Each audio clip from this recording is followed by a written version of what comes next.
So, here's a little story about a thing that happened when I was high. When I was younger, right? I was younger, and I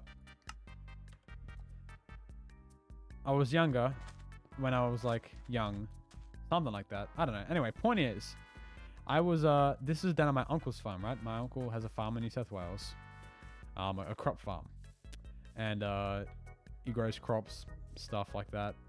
You know, he's a pretty decent fella. He's pretty, down, pretty. Anyway, point is, that's not what the story is about. The story's not about him.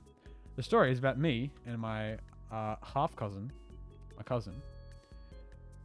We were driving these. You guys know what paddock bashes are, right? Or I don't know what the heck kids call them nowadays. I don't know. Basically like written off cars or like secondhand cars that are like just so old that you just use them to drive around the paddock and do farm stuff or whatever, right? So we were driving around these paddock bashes, and he was, or some people might call them bush bashers. I don't know. Anyway, he was driving his, I was driving mine, and it was a really hot day. In Australia, we have these signs, right, where you can see how dangerous like the fire danger is that day. So it'll have like, I think the smallest one is fun. Let me just pull it up. Let me pull it up real quick. Australia fire danger sign. Okay. Age. Oh, hello, Extro.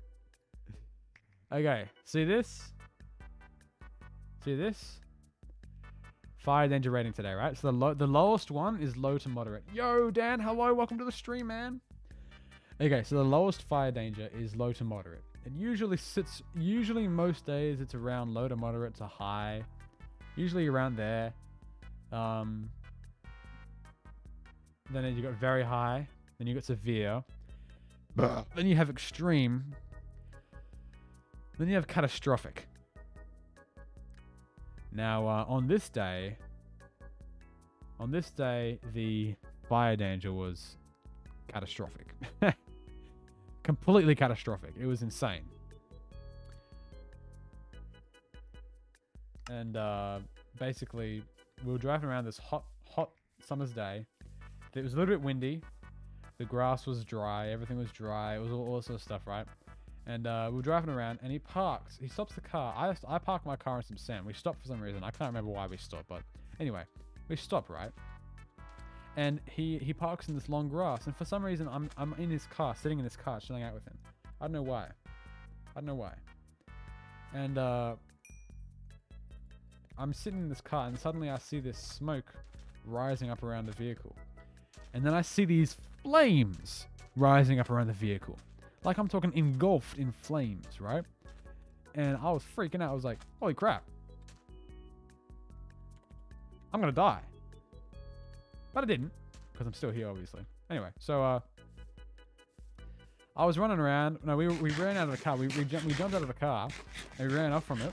And not 30 seconds later, like I'm not even kidding, like I counted it. It was less than a minute later. The car just went into a big ball of fire because the fuel tank melted because it was made out of like some heavy duty plastic or something. I don't know, but it melted. And the car just went woof. It just went like a big boom, like that. And the tires started to pop. And we were like freaking out. We were like, oh my goodness, this is bad. The whole thing was literally just a bonfire of just metal and rubber. And we were freaking out. He was freaking out especially. I was just like laughing. I was like, bro, yo, this is crazy, bro. What the hell, bro? Anyway, he was freaking out. I was laughing. And I was wearing thongs. And we were like, oh man, we need to get help. Because we're like in the middle of nowhere, right? We are absolutely in the middle of absolutely nowhere. Genuinely just nowhere. And so I'm like, all right, we should go and get some help. So we run to this place. We run over to this radio station that's nearby, right? And it's like, we're like, oh, we'll be able to find someone here. There'll be someone here we can get to call the fire brigade. No one is there. We're freaking out. So we run all the way back, and this is then it takes us like 20 minutes to get there because it's like on the other side of the paddock, and the paddock is full of crops. So we had to run through these crops, and I'm freaking out because it's like I got no shoes on, right? I'm like, I don't want to get bit by a snake or like step on like a sharp rock or something because it'll just go straight through my thongs. I wasn't worried about the fact that there was a full-on bushfire just like started up behind us, and so we just kept running. And I was running in my thongs, and he had actual shoes, right? And so he had the advantage of actually having actual shoes. I had to kind of like weirdly jump over the sharp bits of crop. And we were all alone. Like this is on like a rural property. It's like several kilometers wide. And yeah, I got hair in my mouth. Anyway, and so we run back to the scene of the murder of the car, and my uncle's there, and his dad is there, and my dad is there. So my uncle / his dad and my dad are there, and his uncle's freaking out. My uncle is freaking out because he's like, "Oh, you guys never run away never leave the scene of an emergency or whatever, because we came here, we were looking for your boys," and because he thought that we were still in the car because he couldn't find us. He was calling out to us, and he couldn't find us, and oh my goodness, this skeleton is gonna kill me. Anyway, point is, and there's no point. As I was saying. There's no point yet anyway. As I was saying. Oh yeah, quick note. This is in Narromine, down in New South Wales, right? Ugh. Yeah, I did have a hair in my mouth. Anyway, this is like down in New South Wales, right? Near Narromine, a place called Narromine, right? And down near Narromine, my grandfather is the youngest of 14 children. And his dad is the youngest, however many. Basically, down there, a lot of people are related to each other. Not because of weird incest or anything. It's just because lots of people had kids. Lots and lots of people had kids. Anyway. Oh, dolphin. And so, dolphin?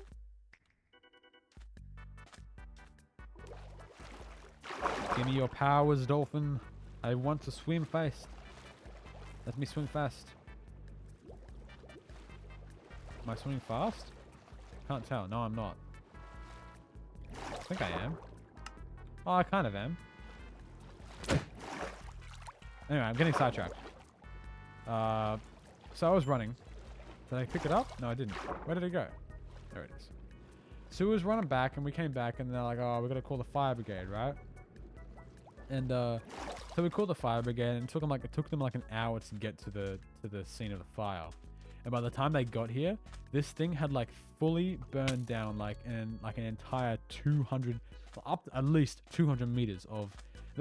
By the way, this is next to a big old country highway, so it burned down like 200 meters of just this highway area, like just next to the bush, and it was crazy. It was a massive fire with gum trees falling down, like big old gum trees, all this sort of stuff happening.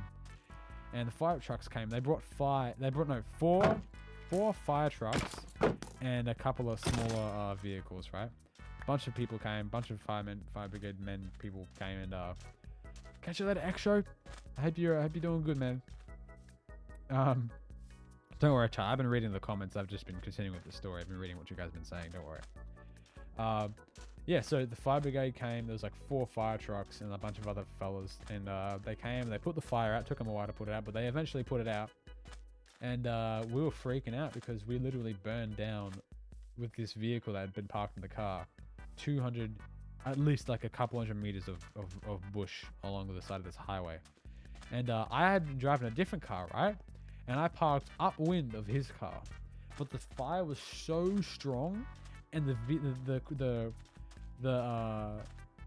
circumstances that day, I guess you could say, whatever the word is, were so insane that the fire crept up across the sand on like smaller bits of grass. It crept up and lit my car on fire.